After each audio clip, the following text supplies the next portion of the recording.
Good day. This is Rob J from Solo Harmonics with another video. It's basically going to be a short video on one of my favorite rock bands, absolute favorite rock bands of all time, and that is none other than BOC, Blue Oyster Cult. I'm going to discuss some of my favorite albums of Blue Oyster Cult and a couple of interesting stories behind Blue Oyster Cult. First of all, we're going to start off with my favorite albums by Blue Oyster Cult. And the first one is Cultosaurus erectus. And if you take a look at the computer screen here, I got the picture of the creature up here. You're probably looking at that picture and wondering, what the heck is this?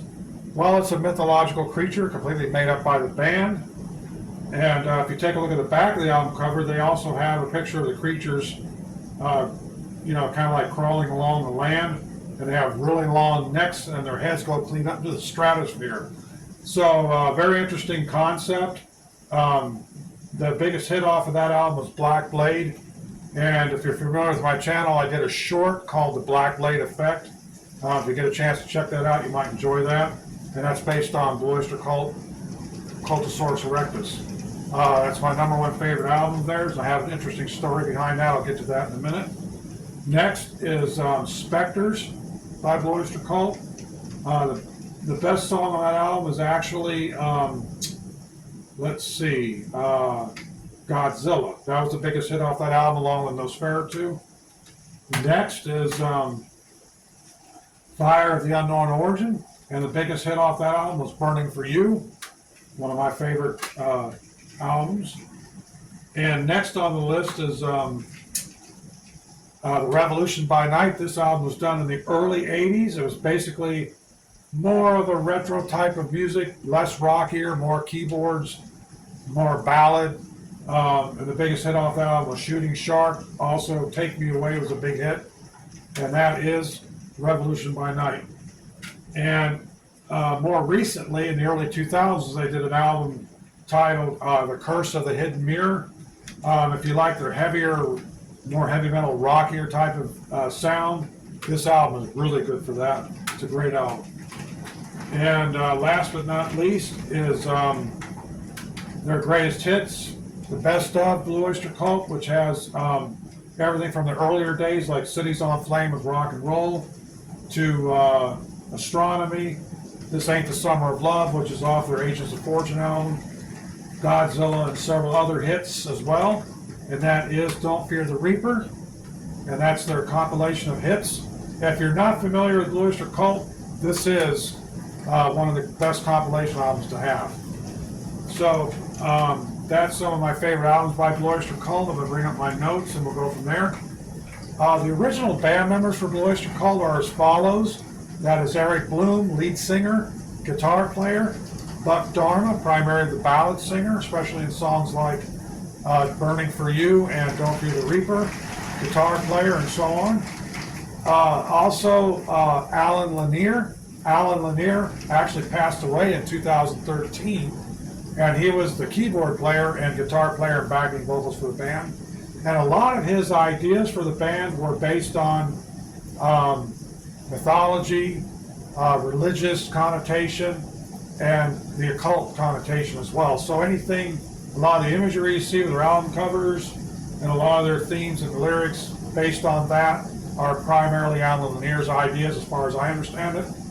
Also the Bouchard brothers, Albert and Joe. Albert was the drummer and Joe was the bass player. Albert Bouchard actually and Joe Bouchard left the band, I believe it was in the late 80s, early 90s. Recently, Albert Bouchard rejoined the band. I read that somewhere.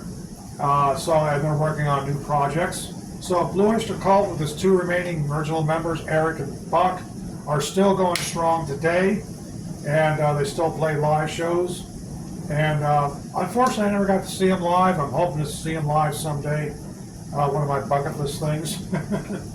But interesting story. Buck Dharma actually has a property in my area.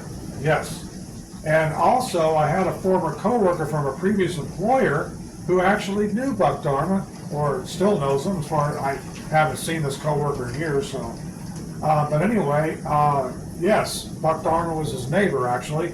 And this coworker actually tried to set up a meet and greet for me with Buck Dharma. Unfortunately, that never happened. But it is what it is. A couple interesting stories there. After all, my channel is about some interesting experiences I had, and music. We keep the music alive on this channel. Yes, we do. Now, the Oyster Cult is named after Oyster Bay in New York City. And most of the band members are from New York City, particularly Long Island, as far as I understand it. Another interesting thing about the Cultosaurus Erectus album is that I didn't become a Oyster Cult fan until I actually purchased this album. It was the vinyl record. But before that, in the early 80s, if you can remember, they had these bubblegum album covers. You could get them at a Circle K or any other quick stop stores. They had these little album covers that were about the size of what today's CDs are like, and they were called chew box. And there's a picture of them there, as you can see. Believe it or not, the Cultosaurus Erectus album was one of these album covers. And I was fascinated with that album cover, and I had bought that bubblegum album. I wish I still had it today. Unfortunately, I don't. And there were several other bands that had albums, featured these albums, along with the popular bands of the day. But anyway, I was so fascinated with this album cover, I went to a record store sometime after that and purchased the LP of Cultosaurus Erectus, and I was a big fan of Oyster Cult ever since. And I had several other cassettes back then of theirs. I had Extraterrestrial Live, I had Agents of Fortune, I had Fire of the Unknown Origin. I can remember that on cassette back in those days. And of course, a lot of those I replaced with CD. But Blue Oyster Cult, one of my favorite bands of all time. And in closing this video, I'd just like to say that Blue Oyster Cult is still rocking on to this day, and they're going to keep on rocking. I have no doubt about that. And like I said, I hope to get to see them live someday. And anyway, I hope you enjoyed this video. I hope it was informative.